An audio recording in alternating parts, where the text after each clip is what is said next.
Operation Grim Sky gives players exciting new tools and plenty of opportunities to experiment with them. Whether it's figuring out how to put the first shield defender in play, tactically assessing an entirely reworked map, or even scorching a masterpiece into a wall, the developers crafted the new operators and map with your creativity in mind.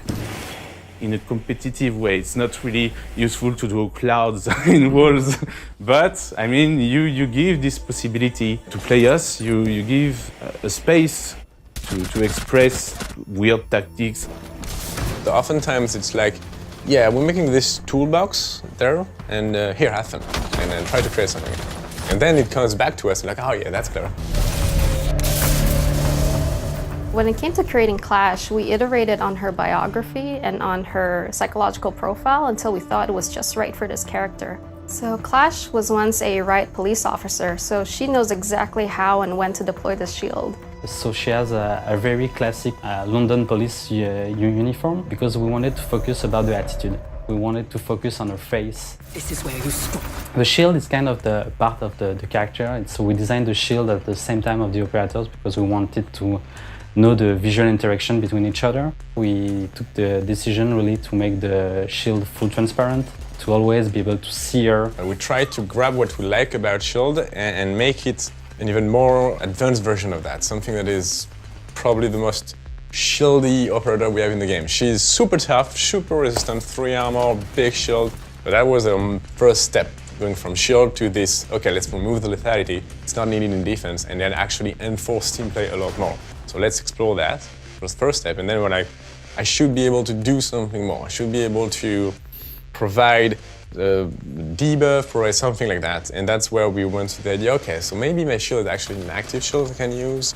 We had a few iterations where we went into actually like stopping people instantly or preventing them entirely from moving, which is makes sense in different games, in MOBAs and that kind of thing, but not so much in Siege. Like zero movement is extremely deadly.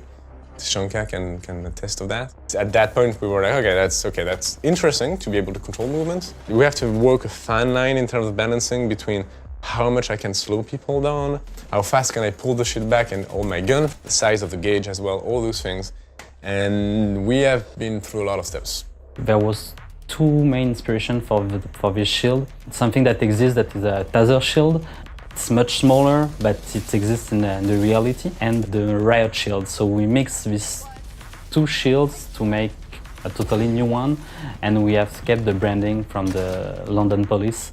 So while creating Clash, we knew that she would be from Britain. And so we had table reads when we were reading scripts and reading barks, and I would try to have a British accent while speaking her lines. Let's just say I'm not a professional when it comes to that, but I did have fun. Maverick is an operator with Delta Force. It was kind of tricky because that is a unit that doesn't exist officially. So there's no branding, there's no specific outfit, no specific weapons. His story is that he kind of gets captured and we don't know what happens to him, and then he reemerges and there's a little bit of a mystery there, and we wanted to really have that emphasis on the mystery a little bit because it's kind of unique to the operators so far. We wanted a new metal breacher because it's something that is really powerful in our game. First of all, Maverick used a very long distancing that shoot little thing that destroyed after a few seconds. So it was really like I'm doing something by shooting, and I could do it for very far distance, 20, 30, 40 meters.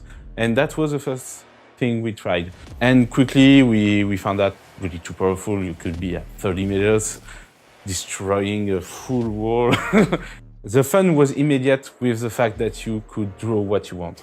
It's not because I drew a 6 on the wall that directly I'm better at the game, but it was fun. It was just fun. Like the fun factor was really there. So we kept that, we reduced the distance. Now we saw the full potential of just opening one line of sight. And I hope our players will take the full potential of Maverick and try things. I'm really eager to see that.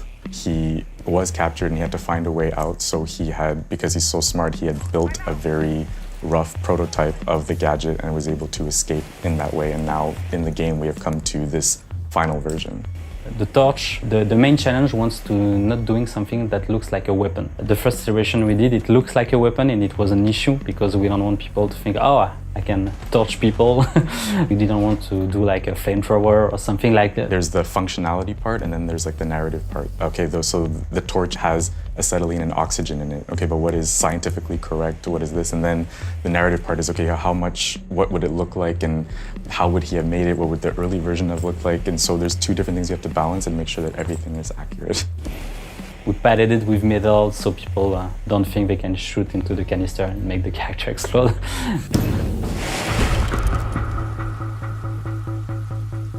It's considered a new map.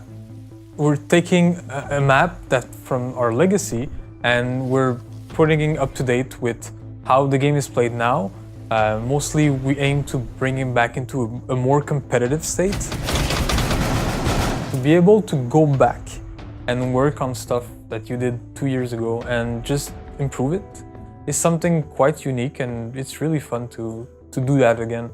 This is the Hereford base, but we changed the concept of all the art, and the level design is completely revisited.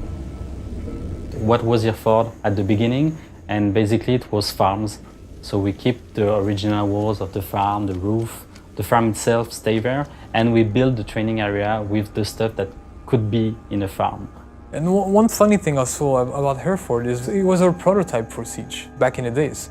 It's kind of symbolic that it's the first one we take for a rework. It's almost like it's our stepping stone map to go to the next level, you know? We didn't choose it because of that, but it's to think about it, and it's kind of a symbolic way. But generally speaking, we tend to aim for something balanced, but also aim for creativity. Being able to give the player many ways to play the objective, many ways to defend or many ways to attack. And that's what we're trying to do in Hereford as well. That's really what we wanted to push further, the creativity, because it's something that we really like, you know, giving tools to the player. So I think there's a lot of potential. The way we play it, the way we design it, we give a lot of ways to play the operator, and I'm really curious to see what's going to happen.